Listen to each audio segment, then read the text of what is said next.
Hello guys, welcome back to focus study. ഇന്നത്തെ video എന്ന് പറയുന്നത് SLC ഫിസിക്സിലെ മോസ്റ്റ് ഇമ്പോർട്ടൻറ്റ് 6 ക്വസ്റ്റ്യൻസ് ആണ്. ഈ 6 ക്വസ്റ്റ്യനും നല്ല ഇമ്പോർട്ടൻ്റ് ആണ്. ഈ മോഡലായിരിക്കും എക്സാം വരെ. അപ്പം വീഡിയോ മൊത്തം കാണാൻ ശ്രദ്ധിക്കുക. നമുക്ക് ക്വസ്റ്റ്യൻസ് നോക്കിയാലോ. First question: If two primary colors of light, red and green, overlaps on a screen, what secondary color will be formed? Which is the complementary color of this secondary color? Give reason. എന്താ question? ഇവിടെ പറഞ്ഞിട്ടുള്ളത് നമ്മുടെ ലൈറ്റിന് രണ്ട് primary colours ആണ് റെഡും ഗ്രീനും. ഈ റെഡും ഗ്രീനും ഓവർലാപ്പ് ചെയ്യുമ്പോൾ അല്ലെങ്കിൽ അത് കമ്പൈൻ ആവുമ്പോൾ ഉണ്ടാവുന്ന കളർ ഏതാണെന്നാണ് ചോദിച്ചിട്ടുള്ളത്. ഏതൊക്കെയാ primary colours? Red, green, blue. ഇത് മൂന്നെണ്ണമാണ് എന്ത് പ്രൈമറി കളേഴ്സ്. ആൻഡ് ഏതെങ്കിലും രണ്ട് പ്രൈമറി കളർ കൂടുമ്പോഴാണ് നമുക്ക് ഒരു സെക്കൻഡറി കളർ കിട്ടുക. അപ്പൊ ഇവിടുത്തെ ക്വസ്റ്റ്യൻ എന്താ? റെഡും ഗ്രീനും പ്രൈമറിയാണ്. അപ്പൊ ഇത് രണ്ടും കൂടി കമ്പൈൻ ചെയ്യുമ്പോൾ അല്ലെങ്കിൽ ഓവർലാപ്പ് ചെയ്യുമ്പോൾ ഉണ്ടാവുന്ന സെക്കൻഡറി കളർ എന്തായിരിക്കും? ഏതായിരിക്കും? അത് യെല്ലോ ആണ് അല്ലെ? ഇവിടെ കാണുന്നുണ്ട്. ഇവിടെ റെഡ്, ഗ്രീൻ രണ്ടും കൂടി കമ്പൈൻ ചെയ്യുമ്പോൾ നമുക്ക് യെല്ലോ കിട്ടും. അപ്പോൾ സെക്കൻഡറി കളർ എന്താണ്? യെല്ലോ. പിന്നെ എന്ത് ചോദിച്ചിട്ടില്ലേ? Which is the complementary colour of this secondary colour. ഇപ്പൊ കിട്ടിയ സെക്കൻഡറി കളർ ഏതാ? യെല്ലോ. ഈ യെല്ലോയുടെ കോംപ്ലിമെന്ററി കളർ എന്താണെന്നാണ് ചോദിച്ചിട്ടുള്ളത്. അപ്പൊ എന്താണ് complementary colour? When a secondary color is combined with the primary color, we get white light. Such pairs of colors are called complementary color. അതായത് ഒരു സെക്കൻഡറി കളറിന്റെ കൂടെ വേറൊരു പ്രൈമറി കളർ കമ്പൈൻ ചെയ്യുമ്പോൾ നമുക്ക് വൈറ്റ് ലൈറ്റ് കിട്ടും. അങ്ങനെ കിട്ടുന്ന പെയേഴ്സിനെയാണ് എന്ത് പറയാ? കോംപ്ലിമെന്ററി കളേഴ്സ് എന്ന് പറയാം. ഒന്ന് ഓർത്താൽ മതി, യെല്ലോ എന്ന് പറയുന്നത് എന്തിന്റെ കോമ്പിനേഷനാ? റെഡിന്റെയും ഗ്രീന്റെയും അല്ലെ? അപ്പോ ഈ റെഡും ഗ്രീനും അല്ലാതെ യെല്ലോയിൽ ഇല്ലാത്ത പ്രൈമറി കളർ ഏതാ? അത് ബ്ലൂ അല്ലേ? അപ്പൊ യെല്ലോയും ബ്ലൂവും കൂടി കൂടുമ്പോഴാണ് എന്തുണ്ടാവുക? ഒരു വൈറ്റ് ലൈറ്റ് ഉണ്ടാവുക. അപ്പം അതാണ് അതിന്റെ കോംപ്ലിമെന്ററി കളേഴ്സ്. അതായത് 3 പ്രൈമറി കളറും കൂടി കൂടിക്കഴിഞ്ഞാൽ നമുക്ക് വൈറ്റ് കിട്ടും. യെല്ലോയുടെ കയ്യിൽ ഓൾറെഡി 2 എണ്ണം ഉണ്ട്. അപ്പൊ ഇല്ലാത്ത ഏതാ? ബ്ലൂ. അപ്പൊ എന്തായിരിക്കും യെല്ലോയുടെ കോംപ്ലിമെന്ററി കളർ? ബ്ലൂ. മനസ്സിലായോ? നെക്സ്റ്റ് ക്വസ്റ്റ്യൻ നോക്കിയാലോ. Observe the figure. റെറ്റീനയിലെ ഇമേജ് ഫോർമേഷന്റെ ഒരു ഫിഗർ ആണ് തന്നിട്ടുള്ളത്. എന്താ question? Where is the 4 point of individuals with this defect? ഇവിടെ ഒരു ഡിഫക്ട് തന്നിട്ടുണ്ട്. ഇത് നമുക്ക് റെറ്റീനയിൽ വന്നിട്ടല്ല ഇമേജ് ഫോം ആവുന്നത്, അതിന് മുന്നേ ഇമേജ് ഇവിടെ ഫോം ആവുന്നുണ്ട്. അപ്പൊ ഇത് എന്ത് ഡിഫക്റ്റാ? ഇത് മയോപ്പിയ അല്ലെ? ഇത് ഷോർട്ട് സൈറ്റഡ്നെസ് ആണ് ഈ ഡിഫക്റ്റ്. അപ്പൊ ഈ മയോപ്പിയ വന്നു കഴിഞ്ഞാൽ അവരുടെ പ്രത്യേകത എന്താ? അവർക്ക് അടുത്തുള്ളത് മാത്രമേ കാണൂ. ഒരു പ്രത്യേക ഡിസ്റ്റൻസിലുള്ളത് മാത്രമേ കാണാൻ പറ്റുള്ളൂ. നമുക്ക് ഇങ്ങനെ പറയാൻ പറ്റും, ഇത് ഇത്ര ഡിസ്റ്റൻസ് ആണ്, 25 സെന്റിമീറ്റർ ആണ് അല്ലെങ്കിൽ 30 സെന്റിമീറ്ററിലുള്ളത് മാത്രമേ കാണുമെന്ന് പറയാൻ പറ്റൂ. ഇല്ല, എത്രയോ കണ്ണിൽ നിന്ന് എത്രയോ ഡിസ്റ്റൻസിലേക്കുള്ള ദൂരത്ത് മാത്രമേ അവർക്ക് കാണാൻ പറ്റൂ. ഒരുപാട് ദൂരത്തേക്ക് പോയി കഴിഞ്ഞാൽ കാണാൻ പറ്റില്ല. അപ്പൊ ഇവിടെ ചോദിച്ചിരിക്കുന്നത് എന്താ? ഇതിന്റെ ഈ ഒരു ഡിഫക്റ്റ് വന്ന ഇൻഡിവിജ്വലിന്റെ ഫാർ പോയിന്റ് എത്രയായിരിക്കും? അവർക്ക് എവിടം വരെ ആയിരിക്കും കാണുക? അല്ലെങ്കിൽ ആ ഒരു പോയിന്റ് എന്തായിരിക്കും? അത് at a certain distance from the eye. നമുക്ക് ഡെഫിനറ്റ് ആയിട്ട് ഇത്ര സെന്റിമീറ്ററിൽ കാണുമെന്ന് ഒന്നും പറയാൻ പറ്റില്ല, കാരണം അത് ഓരോരുത്തർ ഡിപ്പെൻഡ് ചെയ്തിരിക്കുമല്ലോ. അപ്പോൾ കണ്ണിൽ നിന്ന് ഒരു പ്രത്യേകിച്ച് ലൈക്ക് ഒരു സെർട്ടൈൻ ആയിട്ടുള്ള ഡിസ്റ്റൻസിലായിരിക്കും കാണാൻ പറ്റുക. Okay, right 2 reasons for this defect. ഈ ഡിഫക്റ്റിന് 2 റീസൺ എഴുതണം. എന്തുകൊണ്ടാണ് ഡിഫക്റ്റ് വരിക? എന്തുകൊണ്ടാണ് വരിക? ഒന്നാമത്തെ reason, elongation of the eyeball. അതായത് നമ്മുടെ ഐബോള് വലുതാവുക, ഐ ബിക്കംസ് ടു ലോങ്. അപ്പൊ എന്ത് സംഭവിക്കും? മയോപ്പിയ വരും. പിന്നെ നമ്മുടെ കണ്ണിന്റെ കർവേച്ചർ ഇൻക്രീസ് ചെയ്ത് കഴിഞ്ഞാലും മയോപ്പിയ വരും. ഇത് പഠിക്കണേ. പിന്നെന്താ? How can this defect B corrected? അപ്പൊ നമുക്ക് ഈ ഇങ്ങനത്തെ ഒരു മയോപ്പിയ വന്നു കഴിഞ്ഞാൽ അതിന് സൊല്യൂഷൻ എന്താ? എങ്ങനെ നമുക്കത് കറക്റ്റ് ചെയ്യാൻ പറ്റും? എന്താ ചെയ്യാം? Use concave lens. നമുക്ക് സ്പെക്സ് വെക്കാം അല്ലെ? സ്പെക്സിന്റെ ലെൻസ് എന്തായിരിക്കണം? കോൺകേവ് ലെൻസ് ആയിരിക്കണം. മയോപ്പിയക്ക് concave lens. Okay, next question. ഇത് എന്താ സംഭവം? ഇത് ജനറേറ്റർ അല്ലെ? ഇത് എന്ത് ജനറേറ്ററാ? ഇവിടെ നമുക്ക് സ്ലിപ്പ് റിങ്സ് ആ കാണുന്നത്. സ്ലിപ്പ് റിങ്സും ഉണ്ട്, ഗാൽവനോമീറ്ററും ഉണ്ട്. അപ്പൊ ഇത് എന്തായിരിക്കും? AC generator. ഫസ്റ്റ് ക്വസ്റ്റ്യൻ എന്താണ്? Which type of generator is this? ഏതാണിത്? AC generator. പിന്നെ ചോദിച്ചിട്ടില്ല, name the parts labelled A and B. A എന്താ? ഇത് ഗ്രാഫൈറ്റ് ബ്രഷ്. Bയോ? Slip rings. C question. What form of the electricity is obtained in the external circuit when the armature of this device rotates? Justify the answer. അതായത് ജനറേറ്ററിന്റെ പ്രത്യേകത എന്താ? Mechanical എനർജിനെ electrical energy ആയിട്ട് മാറ്റുന്നു. അതായത് നമ്മുടെ ആർമേച്ചർ ആണ് ഈ കാണുന്ന ABCD ആണ് നമ്മുടെ ആർമേച്ചർ. ഈ ആർമേച്ചർ തിരിച്ചു കഴിയുമ്പോഴാണ് നമുക്ക് എന്ത് സംഭവിക്കുക? അവിടെ മെക്കാനിക്കൽ എനർജി ഉണ്ടാകും. നമ്മൾ തിരിക്കുന്നത് മെക്കാനിക്കൽ എനർജി. ആൻഡ് ദെൻ നമ്മൾ തിരിച്ചു കഴിഞ്ഞാൽ നമുക്ക് എന്ത് കിട്ടും? ഇലക്ട്രിക്കൽ എനർജി കിട്ടും. അപ്പൊ ഇവിടെ ചോദിച്ചിട്ടുള്ള എന്താന്ന് വെച്ച് കഴിഞ്ഞാൽ, ഇവിടെ തിരിക്കുമ്പോൾ നമുക്ക് കൺവേർഷൻ ആണ് നടക്കുന്നത്. അപ്പൊ ഈ എക്സ്റ്റേണൽ സർക്യൂട്ട്, ഈ പുറത്തുള്ള സർക്യൂട്ടിൽ ഏത് ഇലക്ട്രിസിറ്റി ആണ് ഒബ്റ്റെയിൻ ചെയ്യുന്നത്, അതായത് ഏത് തരം കറന്റ് ആണ് ഉള്ളത്, ഏത് കറന്റ് ആയിരിക്കും? AC കറന്റ് ആയിരിക്കും. എന്താ കാരണം? Alternate current is obtained because the direction of induced current reverses after every half rotation of the armature due to the continuous change in the magnetic flux. അതായത് ഈ armature ഓരോ half rotation ചെയ്യുമ്പോഴും ഇവിടുത്തെ magnetic flux എന്ത് സംഭവിക്കുക? Change വരും. അങ്ങനെ change വരുമ്പോൾ ഇവിടെ ഇലക്ട്രിസിറ്റി പ്രൊഡ്യൂസ് ചെയ്യും. ആൻഡ് ദെൻ ആ ഇലക്ട്രിസിറ്റി സ്ലിപ്പ് റിംഗ്സിലൂടെ പോകുന്നത് കൊണ്ട് എന്ത് സംഭവിക്കും? AC കറന്റ് ആണല്ലോ ഇവിടെ പ്രൊഡ്യൂസ് ചെയ്യുക. ആ AC കറന്റ് ഡയറക്ട്ലി എങ്ങോട്ട് പോകും? സർക്യൂട്ടിലേക്ക് പോകും. അപ്പൊ നമുക്ക് അവിടെ എന്ത് കിട്ടും? AC കറന്റ് കിട്ടും. ഓക്കെ, ഓർക്കണം, സ്പ്ലിറ്റ് റിംഗ്സ് വെച്ച് നമ്മുടെ സ്പ്ലിറ്റ് റിംഗ്സ് എന്താ യൂസ് ചെയ്യുന്നത്? സ്പ്ലിറ്റ് റിംഗ്സ് DC ജനറേറ്ററിൽ ACനെ DC ആക്കാൻ വേണ്ടി നമ്മൾ സ്പ്ലിറ്റ് റിംഗ്സ് യൂസ് ചെയ്യും. സ്ലിപ്പ് ഉപയോഗിച്ച് കഴിഞ്ഞാൽ അവിടെ ചേഞ്ച് വരില്ല. Okay, next question. Some statements associated with longitudinal waves are given. Choose the correct statement.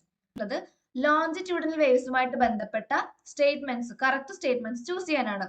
ഈ ലോഞ്ചിറ്റ്യൂഡൽ വേവ്സും പിന്നെ ഏതാ ട്രാൻസ്വേഴ്സ് വേവ്സും ആണ് എന്ത്? മെക്കാനിക്കൽ വേവ്സിന്റെ എക്സാമ്പിൾസ്. ഇവിടെ തന്നിട്ടുള്ളതും ലോഞ്ചിറ്റ്യൂഡലിന്റെയും ട്രാൻസ്വേഴ്സിന്റെയും പ്രത്യേകതയാണ്. അപ്പൊ ഇത് രണ്ടും പഠിക്കണം. നമുക്ക് ആദ്യം ക്വസ്റ്റ്യൻ ആൻസർ ചെയ്യാം. Compression and rarefactions are formed alternately. ഏതിലാണ് കംപ്രഷനും റെയർഫാക്ഷനും വരിക? ലോഞ്ചിറ്റ്യൂഡ് ആണോ ട്രാൻസ്വേഴ്സ് ആണോ? ലോഞ്ചിറ്റ്യൂഡ് അല്ലേ? അപ്പൊ ഫസ്റ്റ് വൺ എന്താണ്? ഫസ്റ്റ് വൺ കറക്റ്റ് ആണ്. സെക്കൻഡ് വൺ ഏതാ? Crest and troughs are formed alternately. ക്രസ്റ്റും ട്രഫും ഒക്കെ വരുന്നത് ട്രാൻസ്വേഴ്സിലാണ്. അപ്പം അതല്ല, അത് ട്രാൻസ്വേഴ്സിന്റെ പ്രത്യേകതയാണ്. Then the direction of vibration of particles is parallel to the direction of propagation of the wave.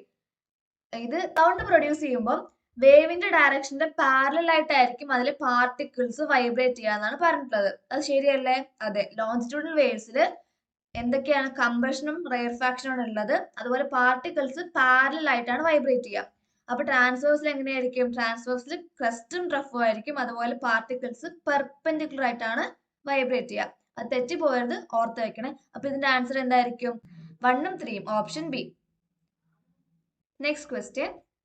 Which of the following is the correct relationship when the phenomenon in columns P and Q are appropriately paired? ഇതെന്താണ്? Match the following ആണ് അല്ലെ? നോക്കിയാലോ.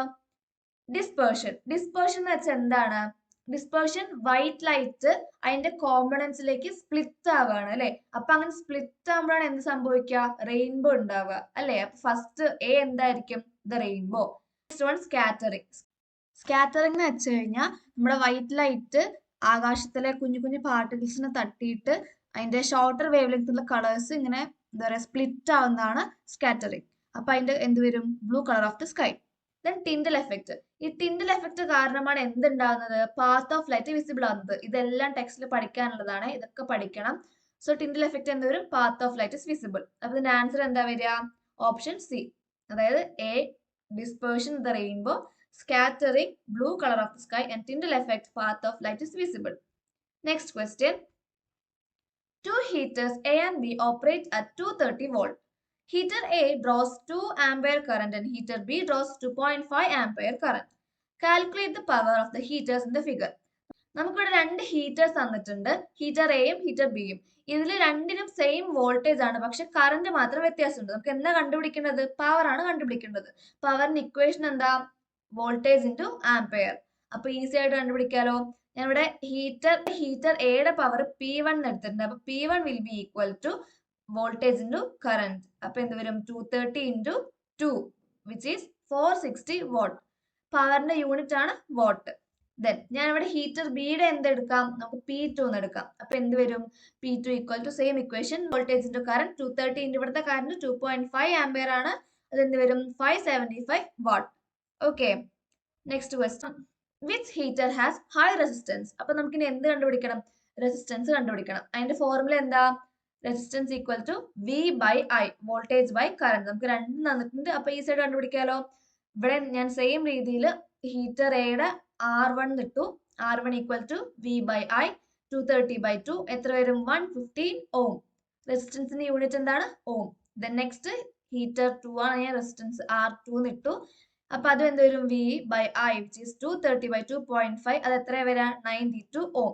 Okay, അപ്പൊ ഇതിൽ ഏത് ഹീറ്ററിനായിരിക്കും ഏറ്റവും കൂടുതൽ resistance ഉണ്ടാവുക? 115 ohm. ഹീറ്റർ എക്കാണ് ഏറ്റവും കൂടുതൽ resistance. Okay, next question. If both heaters operate for 5 minutes each, which heater will produce more heat? രണ്ട് ഹീറ്റേഴ്സും 5 മിനിറ്റ് നേരം പ്രവർത്തിച്ചു കഴിഞ്ഞാൽ ഏത് ഹീറ്റർ ആയിരിക്കും ഏറ്റവും കൂടുതൽ ഹീറ്റ് പ്രൊഡ്യൂസ് ചെയ്യുക? അതെങ്ങനെ കണ്ടുപിടിക്കും? നമുക്ക് അതിന് എന്താ കണ്ടുപിടിക്കേണ്ടത്? ഉണ്ടാക്കിയ ഹീറ്റ് കണ്ടുപിടിക്കണം. Heat produced. ഹീറ്റ് കാണാൻ ഇഷ്ടം പോലെ ഇക്വേഷൻസ് ഉണ്ട്. 3-4 ഇക്വേഷൻ ഒക്കെ ഉണ്ട്. ഇവിടെ നമുക്ക് ഓൾറെഡി പവർ കിട്ടി, അതുപോലെ കറണ്ടും ഉണ്ട്, വോൾട്ടേജ് ഒക്കെ ഉണ്ട്.